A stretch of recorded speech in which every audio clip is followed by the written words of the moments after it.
Tsunami தினம். மீனவத் தோழர்களுக்கு கருணையே கடலானவள். தன் மடிதனில் உள்ள பொக்கிஷ புதையல்களை வாரி வாரி வழங்கி வாழ்வளித்த தாயவள். ஏனோ அன்று மனம் மாறி தன் பிள்ளைகளையே பிணமாக்கி பின்வாங்கினாளோ?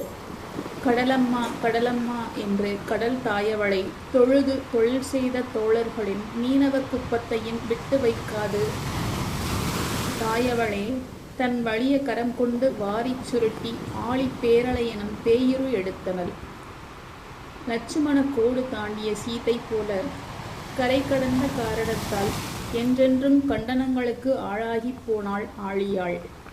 யுகம் யுகமாக கங்கணம் கட்டிக்கொண்டு காத்திருப்பவள்தானே இந்த ஆழியாள்.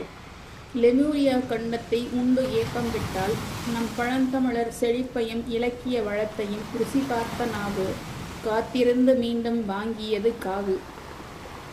இயற்கை அன்னையின் ஓர் அங்கமாகிய கடல்தனையும் மானிடன் மனசாட்சியே இல்லாமல் மாசுபடுத்தி வைத்துள்ளான். சாது மிரண்டால் காடு கொள்ளாது என்பது போல வாயோயாது புலம்பும் அலைநாவை ஒரு முறை பெரிதாக தூக்கி சுழற்றி வீசினால் ஆழி பேரலையாய். நெகிழி கழிவும் ஆழை கழிவுகளும் மின்னணு கழிவுகளுமென ஆழியாளின் பொறுமையை எல்லை மீறச் செய்யும் நம் பொறுப்பற்ற செயலில் இருந்து வெளிப்படைய இன்றைய சுனாமி தினத்தில் உறுதி ஏற்போம். மீண்டும் ஓர் அழிவு வாராது தடுப்போம். நன்றி.